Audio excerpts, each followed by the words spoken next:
Hello everybody, this is Yasmin from yarkspirifantasyart.com and welcome to another illustration video tutorial. So for this week's tutorial, the request was that I actually draw two dragons fighting each other. And for this reason I actually wanted to really have a really interesting view of this fight. So as I was working out the composition for this, I really wanted to have essentially an over-the-shoulder shot over the character or the creature that's closest to the viewer. And I wanted this dragon to be fighting one that's further off in the distance so that you could essentially see both characters very easily. One would have a lot more detail in it.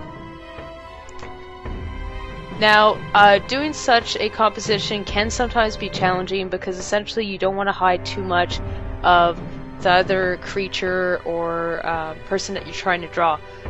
So essentially what I did is I worked on two different types of layers. The main layer was the dragon in the foreground, whereas the second layer was the dragon in the background. By doing this, it was really easy for me to resize the dragon in the foreground, specifically so that I would be able to modify his size and make it so that both dragons were showcased very well in the scene.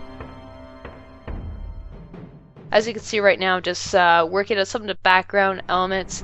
At this stage, I know that I'm not going to be adding too much detail to the dragon that's further away from us, because essentially as an object recedes from you, you generally see less and less detail in that object or character. Now, because the dragon that's closest to us is going to be closer to us, I have to add a lot more information in there.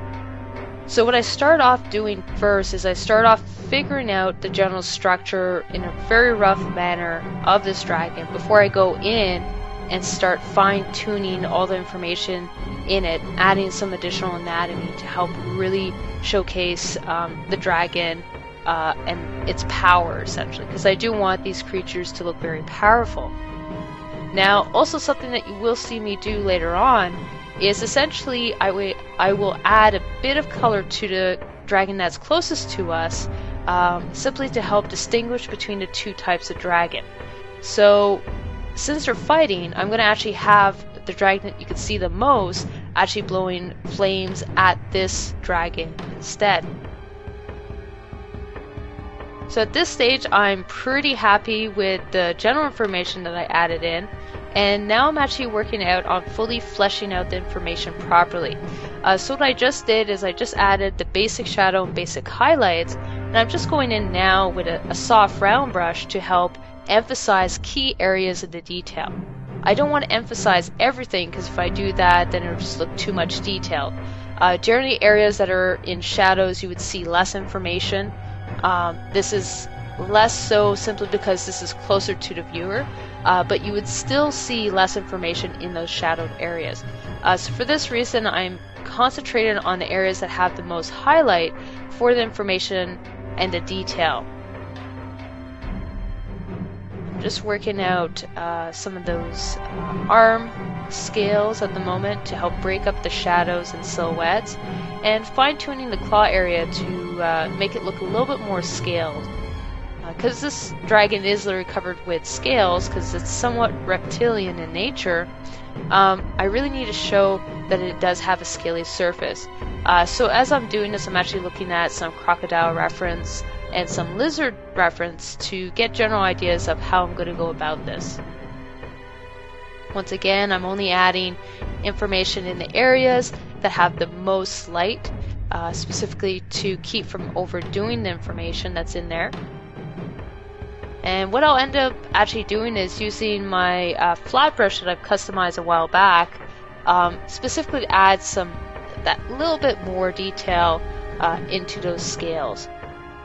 Now, as I'm using this, I don't want to add too much information. I don't want to have too many rigid lines, so I have lowered the opacity to make sure that I don't overdo it. And I am erasing as I go any areas that have a bit too much information as well. So it's a lot of back and forth between adding information and then toning it back. By doing this, I'm able to get a bit more of a good overall feel for this entire detail work. And you'll notice that I don't actually zoom in too much to my image. The main reason why is because I find that if you zoom in too much, you become too concentrated on the detail work. And depending on the nature of the image, it can take away from it. So for this reason, I don't tend to zoom in too much to an image like this. So this dragon is nearly completed. I will start working on the background dragon very shortly. And every so often I will be turning on and off my layers simply to do a quick check to see whether or not the information I just added works. It is important that I keep track of this, because if I don't do that, then I may have added information that just doesn't work for the overall composition or the character design in general. Bumping up the contrast between the two horns. And I should be starting on the eye area very shortly. I'm just refining some of the spikes in the spinal column. I don't want to have these spikes go all the way down, but I do want them partially going down, so I'll be making sure to add enough information so that it looks like it's coming towards the viewer. And as I add these spikes, I do have to check to make sure that they are fitting with the rest of the image once again. Adding some of the wing texture and refining the throat area. I'm not too happy with what I currently have.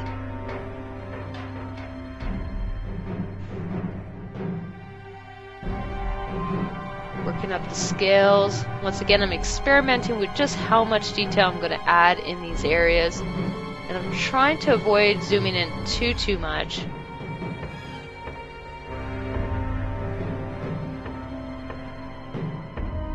As you can see in the closer shots, all the scales are actually somewhat rough, but because of the way they're drawn, they look like they just have just the right amount of detail in them. And that's just because of certain key areas that I've added in there. Now I'm just working out the perspective of the muzzle and the eye. As you can see, I'm experimenting quite a bit to make sure that I have something that looks realistic.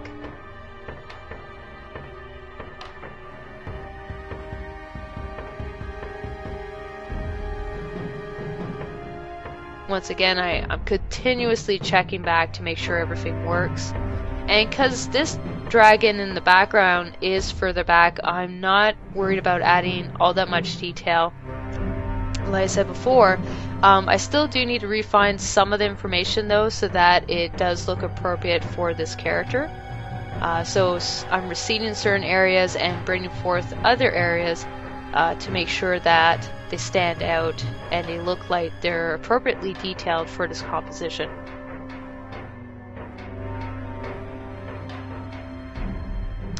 Working on the background elements. Once again, these are not a focus point, so at this point I'm not working on adding too much information, simply because it's not necessary. And I'm just adding some of those colors to that dragon to help make him stand out from the rest of the composition. So I'm just adding the fire, as you can see, and to do this I'm actually using linear add tool. And by doing this, it allows me to incrementally add the glow effects that you can see here.